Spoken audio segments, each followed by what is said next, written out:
Septième partie sur le verrou de la victime, je passe beaucoup de temps dessus car c'est une problématique très fréquente et très verrouillante. Désolée pour les répétitions, mais voilà, il est important d'essayer de conscientiser si vous êtes coincé dans la position de la victime et qu'est-ce qui vous coince dans la position de la victime. Je vous mets par ailleurs ce schéma dans une publication à part entière pour qu'il soit mieux visible.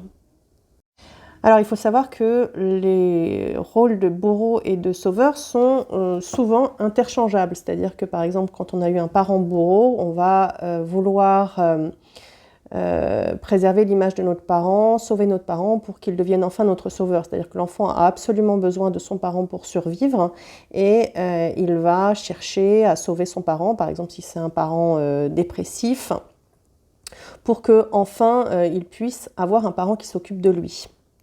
Et de la même manière, dans notre vie, on va trouver des sauveurs qui, lorsqu'ils arrêtent de nous sauver, peuvent devenir les bourreaux. Et là, typiquement, on a les personnalités des pervers narcissiques manipulateurs.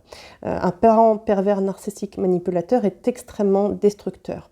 Et lorsqu'on a eu un parent pervers narcissique manipulateur, très souvent, ensuite, tant qu'on n'a pas résolu notre schéma et tant qu'on ne s'est pas libéré de l'énergie de la victime, on va retomber sur des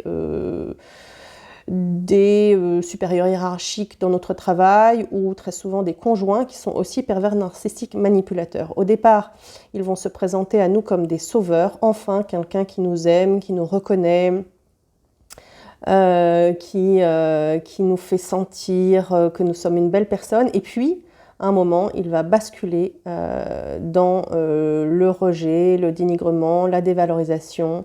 Et puis, on va se rendre compte que c'est toxique, on va vouloir se séparer. Et là, il rebascule dans le masque du sauveur, etc. Et on est pris là-dedans tant qu'on ne va pas nourrir nos besoins par nous-mêmes et sortir de l'énergie de la victime en libérant les traumas de notre enfance. Donc il va être primordial pour sortir de la position de la victime de lâcher toute attente vis-à-vis du bourreau et de lâcher aussi toutes les émotions qui nous maintiennent attachés au bourreau et à notre passé. Ici, je parle de la colère, de la rage, de la haine, de la rancœur avec le désir de vengeance. Cela vient du sentiment d'injustice. C'est le sentiment d'injustice qui va nourrir toutes ces émotions. Le sentiment d'injustice est extrêmement bloquant. Il nous empêche d'intégrer nos expériences de vie. Il est sous-tendu par la pensée que ça n'aurait pas dû être, ça aurait dû être autrement, ce n'est pas possible, c'est inconcevable. Et il nous empêche de nous libérer de notre passé.